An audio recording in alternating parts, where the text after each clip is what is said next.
Hai semuanya, kita lanjutkan lagi materi kita yang berikutnya, yaitu tentang perbandingan trigonometri suatu sudut di berbagai kuadran. Jadi, sumbu-sumbu pada suatu koordinat, dia akan membagi bidang koordinat menjadi 4 daerah yang disebut dengan kuadran, sehingga besaran sudut alfa nanti akan dapat kita kelompokkan menjadi 4 bagian seperti yang akan kita lihat pada gambar berikut ini. Jadi Ibu akan menggambar.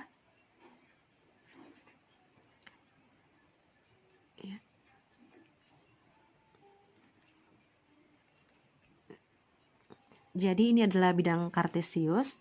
Saya akan menamai ini sebagai kuadran pertama, di sampingnya sebagai kuadran kedua, ini adalah kuadran ketiga, dan kuadran keempat. Kuadran pertama, misalkan ini adalah 0 derajat, maka ini membentuk siku-siku. Berarti di sini berapa kira-kira? Kalau siku-siku sudutnya pasti 90. Berarti di sini adalah 90 derajat. Berarti kuadran pertama itu dari 0 derajat sampai 90 derajat. Kuadran kedua, kalau diawali dari 90 derajat, berarti ini siku-siku lagi, berarti tambah 90 lagi. 90 ditambah 90 berarti di sini berapa? 180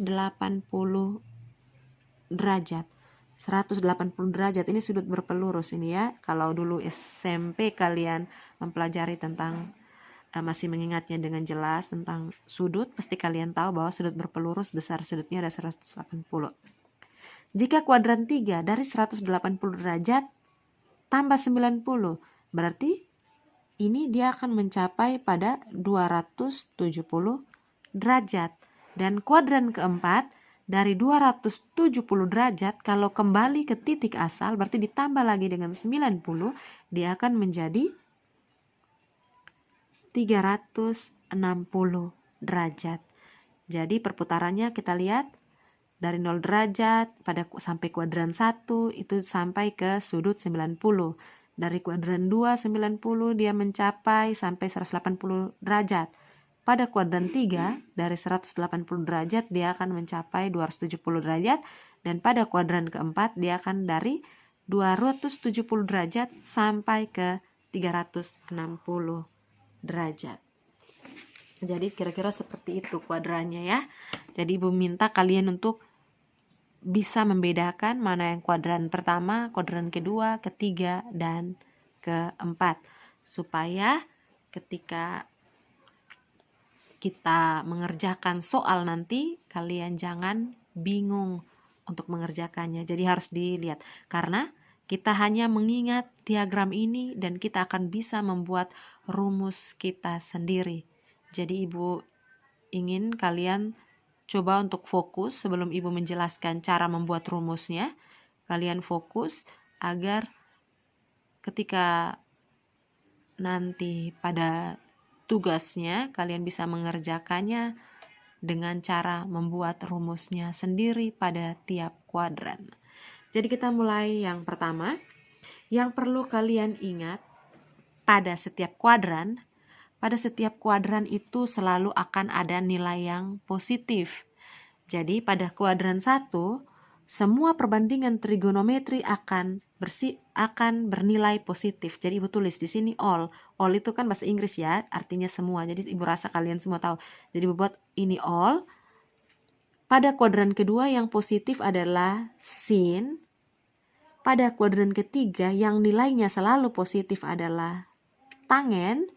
Dan pada kuadran keempat yang nilainya selalu positif adalah cos. Sekarang kita akan masuk ke rumus dari kuadran yang pertama. Di antara kuadran 1, 2, 3, dan 4 yang perlu kalian hafal rumusnya cuma pada kuadran pertama. Jadi kita lihat di sini, kuadran pertama kita lihat dia dari 0 derajat sampai 90 derajat. Berarti kita akan membuat rumusnya adalah 90 dikurang dengan alfa, dikurang dengan suatu sudut. Berarti saya akan membuat, jika pada kuadran 1 hasilnya semua harus positif. Berarti sin dari 90 dikurang alfa, lihat ya, kuadran 1 ini sudut tertingginya adalah 90. Berarti sin 90 derajat dikurang alfa sama dengan cos alfa. Hati-hati, jika ditanya sin, hasilnya menjadi cos pada kuadran pertama. Yang kedua, jika ditanya cos, 90 derajat dikurang alfa, hasilnya akan menjadi sin. Dan jika ditanya tangen, hasilnya akan menjadi kotangen alfa. Jadi cukup ini saja yang perlu kalian hafal. Jika soalnya pada kuadran 2, 3, dan 4, itu sangat mudah sekali untuk kita temukan rumusnya. Tetapi pada kuadran 1 ini menjadi patokan. Semua bernilai positif dan perbandingannya itu dia berubah. Jadi jika ditanya sin, hasilnya akan menjadi cos. Jika ditanya cos, hasilnya akan menjadi sin. Jika ditanya tangen, hasilnya akan menjadi kotangen pada kuadran 1. Sedangkan kalau pada kuadran 2, dia berbeda dan dia sangat mudah. Misalkan kuadran 2, yang positif apa? Yang positif cuman boleh sin yang positif. Sudut tertinggi berapa? Sudut tertingginya kuadran 2 ini dari 90 sampai 180. Berarti sudut tertingginya 180. Berarti kuadran kedua saya bisa tulis, kalau saya mau cari sin, berarti itu harus 180 derajat dikurang alfa, hasilnya sama dengan sin dari alfa. Jadi bisa lihat bedanya ya. Kalau kuadran 2, sin tetap sin, cos tetap cos, tangen tetap tangen. Kuadran 3 dan 4 pun begitu. Yang berubah cuma pada kuadran 1, yaitu kalau sin dia akan menjadi cos, kalau cos dia akan menjadi sin, dan tangen akan menjadi kotangen. Saya akan buat semua rumusnya. Sin setelah sin itu apalagi ya? Cos ya, di kuadran 2 ya. Kalau saya mau cari cos di kuadran kedua, berarti sudut tertinggi 180 derajat dikurang alfa sama dengan dia tetap cos alfa.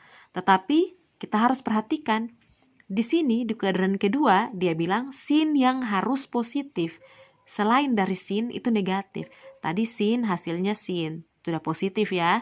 Sekarang cos hasilnya berarti harus negatif cos. Bisa mengerti ya? Sekarang kita lanjut lagi yang ke berikut, tangen. Dari 180 derajat kurang alfa sama dengan tangen kuadran 2 harus negatif, berarti hasilnya adalah negatif tangen alfa. Coba kita cari kebalikannya. Kita cari sekan. Sekan atau sek sama dengan 180 derajat dikurang alfa sama dengan, sekan ini kebalikan dari apa ya? Kebalikan dari huruf ketiga ya, C ya, berarti cos. Cos kan negatif, berarti kebalikannya juga harus negatif. Negatif dari sekan juga, alfa. Setelah sekan, saya cari coba kotangen.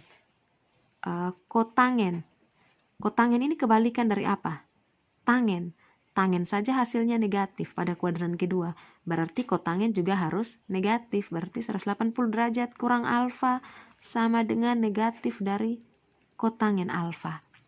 Berikut lagi. Apa ya yang belum?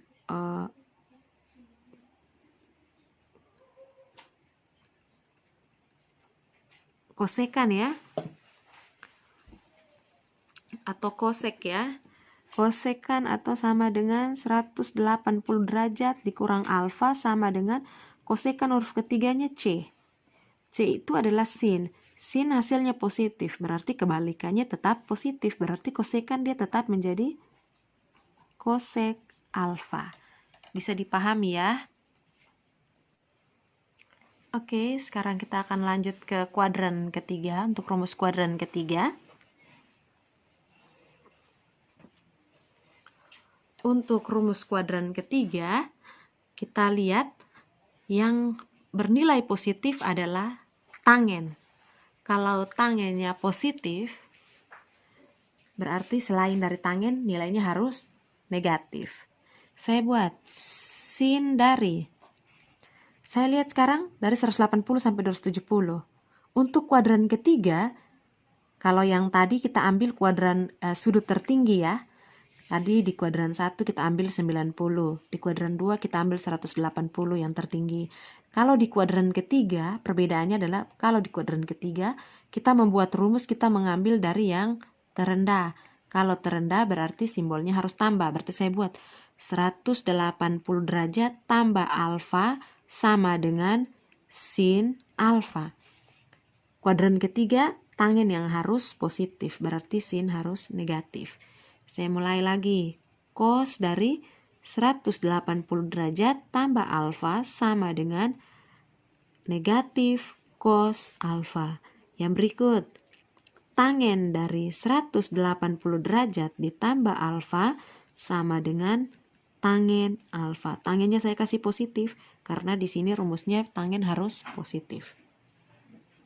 Nanti kebalikannya dari sin, cos, dan tangen bisa kalian buat sendiri rumusnya dengan cara yang sama.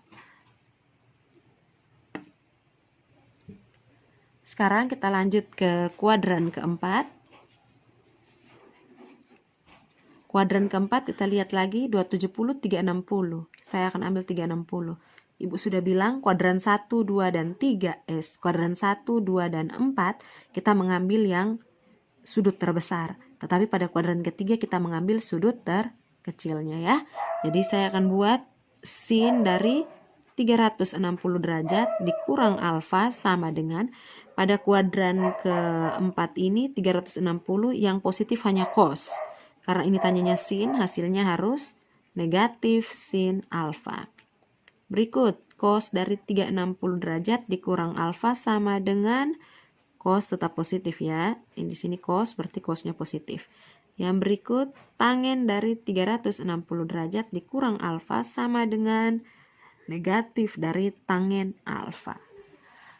Nanti kebalikan dari sin, cos, dan tangen seperti kuadran 3 tadi, kalian bisa membuat rumusnya sendiri dengan cara yang sama. Yang perlu kalian perhatikan adalah kalau kuadran keempat cosnya positif, jangan lupa kebalikan dari cos harus positif. Kalau di kuadran 3 tadi, tangen dia positif, jangan lupa kalau membuat rumus kebalikan dari tangen, dia juga harus bernilai positif. Oke, sekarang kita akan masuk ke contoh soal. Tentukan nilai trigonometri dari yang pertama adalah sin 60. Saya akan kerja dulu yang pertama. Sin 60 derajat. Sekarang saya mau bertanya, sin 60 derajat berada di kuadran keberapa? Kalau tadi kuadran 1 itu dari 0 derajat sampai 90, 60 ada di kuadran pertama. Berarti saya akan membuat rumus kuadran pertama. Untuk rumus kuadran pertama, yang perlu diperhatikan adalah semua bernilai positif. Wah, kalau bernilai positif berarti saya langsung kerja ya. Saya langsung buat rumusnya. Sin dari 90 derajat dikurang berapa yang hasilnya 60. 90 kurang berapa yang hasilnya 60? 30 ya. Jadi saya tulis di sini alfanya ganti dengan 30 derajat. Sama dengan sin itu dia akan berubah menjadi apa tadi? Sin dia akan berubah menjadi cos. Berarti saya akan ubah dia menjadi cos dari 30 derajat. Sekarang kita lihat pada tabel kita pada sudut-sudut istimewa kemarin, pada pertemuan yang lalu, cos 30 derajat itu berapa? 1/2 akar 3. Berarti ini hasilnya akan menjadi 1/2 akar 3. Selesai. Yang berikut, yang kedua. Sin dari 120 derajat. Yang perlu kita lakukan adalah kita harus tahu 120 derajat ini berada di mana. 120 derajat ini berada di kuadran kedua. Kuadran kedua itu sin positif atau negatif kuadran kedua. Oh, ternyata kuadran kedua itu sin positif. Berarti saya tinggal membuat soalnya.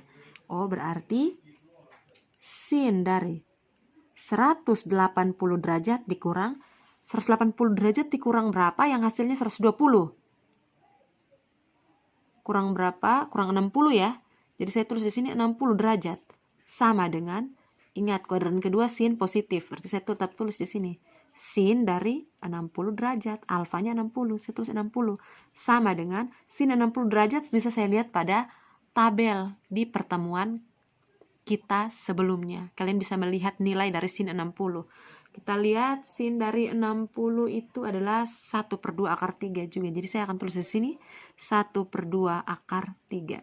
Selesai. Kita next ke soal yang berikut. Sekarang yang ditanya adalah cos 210 derajat. 210 itu ada di kuadran keberapa? Kuadran ketiga. Soalnya menggunakan cos. Kuadran ketiga itu yang positif adalah tangen. Berarti cos hasilnya akan menjadi negatif. Kita sudah tahu pasti. Sekarang kita buat rumusnya. Oh, berarti ini adalah cos dari kuadran ketiga itu rumusnya kurang atau tambah? Tambah ya. Kalau tambah berarti dia harus 180 tambah berapa?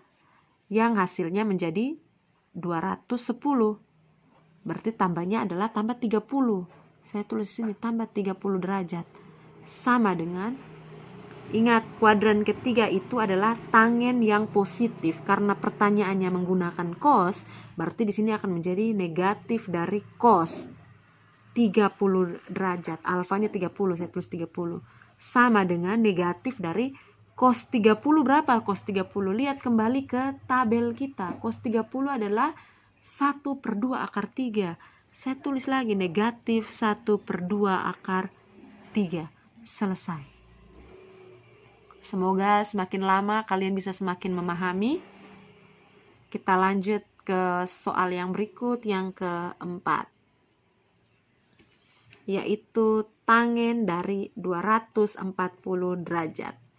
Nah, sekarang tangen 240 ini ada di kuadran keberapa? Tetap ketiga ya, sama dengan soal bagian C. Rumusnya menggunakan tambah. Tetapi yang berbeda adalah pada kuadran ketiga tangen bernilai positif. Berarti sekarang tugas kita adalah mencari alfanya. Berarti saya tulis tangen dari 180 derajat, ini derajat ya.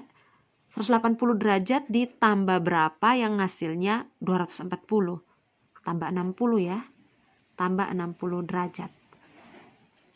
Ini soalnya menggunakan tangen. Tangen itu positif pada kuadran ketiga. Berarti ini tetap positif. Tangen dari 60 derajat. Tangen 60 derajat berapa? Kita lihat pada tabel. Tangen 60 derajat itu adalah akar 3. Berarti sama dengan akar 3. Kita lanjut ke yang berikut.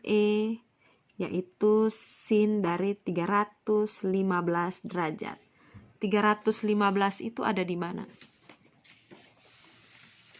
Ada di kuadran keempat. Kuadran keempat itu rumusnya kurang ya, berarti 360 kurang. Berarti saya tinggal tulis di sini sin dari 360 derajat kurang. 360 kurang berapa yang hasilnya menjadi 315. Itu sekitar 45. Berarti saya tulis di sini 45 derajat.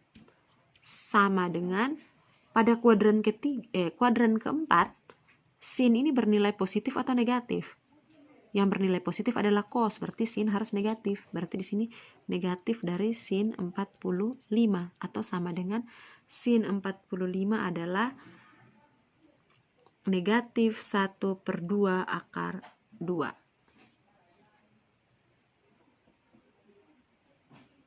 Sekarang kita lanjut yang berikut, yaitu yang soal kita yang terakhir, yaitu cos dari 300 derajat sama dengan 300 derajat ada di kuadran keempat. Kuadran keempat juga sama ya, tadi rumusnya adalah 360 derajat dikurang berapa yang hasilnya 300. Otomatis kurang 60 derajat atau sama dengan kuadran keempat itu apa yang positif? Ternyata cos yang positif. Karena soal saya cos, berarti hasilnya tetap positif. Cos 60 derajat karena alfanya 60 di sini. Sama dengan cos 60 derajat itu sama dengan 1/2. Selesai. Jadi di sini sudah ada 6 soal yang Ibu jelaskan. Ibu harap kalian bisa memahami. Sampai jumpa di pembelajaran kita berikutnya.